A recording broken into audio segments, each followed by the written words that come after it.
The dates for Dana White's Contender Series 2024 have been confirmed, and it's going to be kicking off this year. August the 13th is going to be the first date, and we are now starting to have a few fights and a few fighters being announced that are going to be on the Contender Series. Of course, over the last few weeks, I did upload videos of who I think should be on the Contender Series with every single weight class that I included there. And now we're starting to have fights being announced, including a pretty major fight between some pretty top prospects that aren't signed to the UFC. In fact, some are probably the best prospects at 125 pounds right now. And Tuan Ho is going to be fighting Lona Kavanagh in the flyweight division on week number 1, August the 13th, which I do think is probably going to have to be the main event because people that know the regional scene, people that know prospects, they know. Antoine Ho and Lona Kavanagh are probably two of the better flyweights right now that are not signed to the promotion, and a lot of people are a little bit upset that they are being matched up against each other. But in my opinion, my personal opinion, I kind of see what they're saying, but also I do feel like whoever wins this fight, we're going to know that they are for sure ready for the UFC and that they can maybe make a little bit of a jump and maybe even go on a little bit of a run like Josh Van has managed to go on recently, where he won like 3 fights in the UFC in less than 6 months. Antoine Ho, he's a very good prospect. He's only 23 years old, very well rounded, but to be fair, I do believe that An Ho is a little bit less polished. He has had a lot of success in his career. Of course, went 7-0 as an amateur, went 6-0 as a professional, recently took on probably the best competition he has ever fought in Miguel Sanson, and was able to scrape by a pretty close decision in that matchup. Lona Kavanagh, on the other hand, in my personal opinion, I do believe that Lona Kavanagh will win this fight. If you disagree, please let me know what you think in the comments, but I like what I see out of Lona Kavanagh's striking, man. This guy is so fast for the weight class. Didn't have the most successful amateur career, but it spanned a very large period of time. And I think this first ever fight must have been when he was like 14 years old. So he's been doing MMA for a very long time. And it's funny because Festus Aholu has kind of become a little bit of a prospect in his own right in the professional scene over in Europe.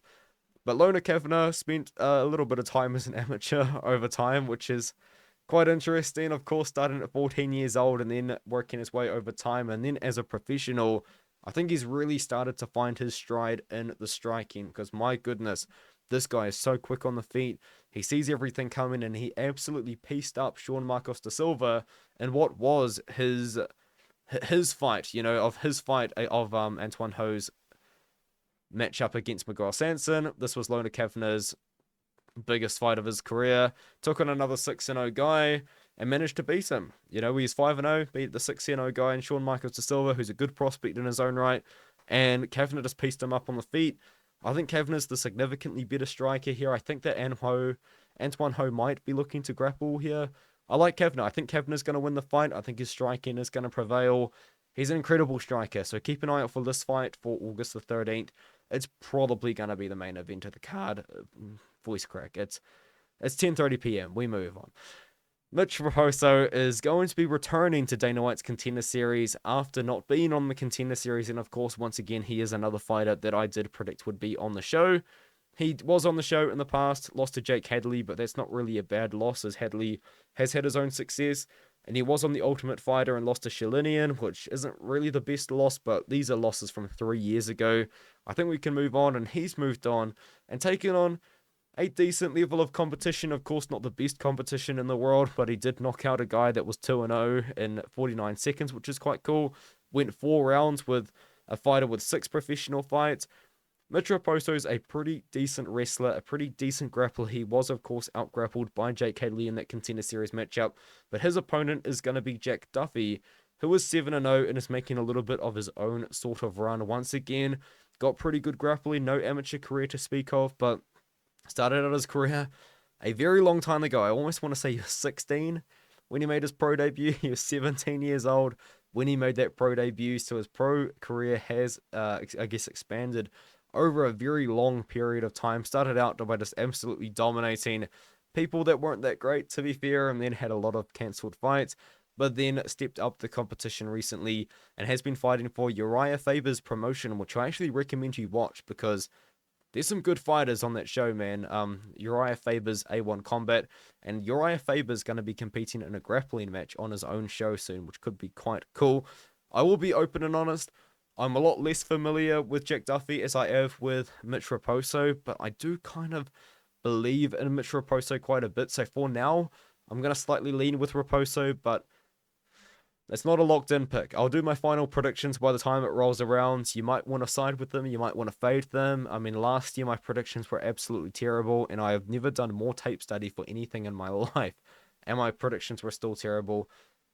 Contender Series is impossible to predict. I'm almost convinced. And then the next one, I'm actually not too sure what the date of... Sorry, Mitch Raposo versus Jack Duffy's August the 27th, so that must be on week 3. Will Curry is going to be fighting Jordan Santos, and I don't think we have a date for this one. I think that the upside on this one, or I guess the upside, the prospect that I think the UFC wants to win is probably Will Curry. I think he's a former Cage Warriors champion, but he lost to Mick Stanton, which was a little bit of a shame, but since then really has built his way back, beat Leon Aliou, who has been on the Contender Series before, and that fight lost to Christian Leroy Duncan twice. They did the rematch, I think, because they thought it was an early stoppage. A little bit controversial, I guess. But CRD, he's in the UFC. He's had mixed success, I guess.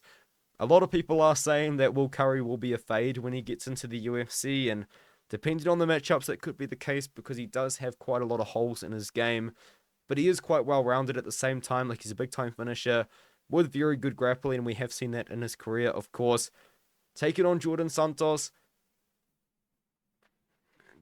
Will Curry should be able to beat Jordan Santos. I mean, I'd be quite disappointed in him if he couldn't. He has beaten some guys recently, like he did defeat a 3-0 guy and an 8-2 fighter recently, but this really is Will Curry's fight to lose, in my opinion. It really is. I mean, I don't think Santos is going to have the striking to keep up with Curry's power, and I even don't really feel too much about Jordan's grappling. He's not a very big guy for middleweight. I mean, Will Curry's pretty big. He's 6'3", pretty well built, as you kind of can see from this photo. This is a much older photo, though, from when he was fighting, I guess, kind of in the very much of the regional scene, or even in his amateurs, I don't even know. But it was an old photo. Will Curry, you can kind of imagine he is a pretty big dude. Jordan Santos is built like Jordan Santos. And that's kind of it, really. I do think Will Curry does win this matchup. I think it's Will Curry's fight to lose. I really do. I think the UFC wants Will Curry in the promotion, but they're just not too sure if he really is ready yet. So they're going to give him Jordan Santos, and if Jordan Santos manages to beat Curry, then maybe they can build up him. But I think Will Curry should be able to get it done and get it done by submission in this matchup. But the real highlight of the fights that we have so far, which is only those 3, is definitely An Ho taking on Kavanagh. Let me know what you think in the comments below. Let me know any fights that I've missed, because they are the only 3 fights that I actually do know about right now, and I'm sure there's a lot of them in the works right now. But anyway, I'll see you guys in the next one.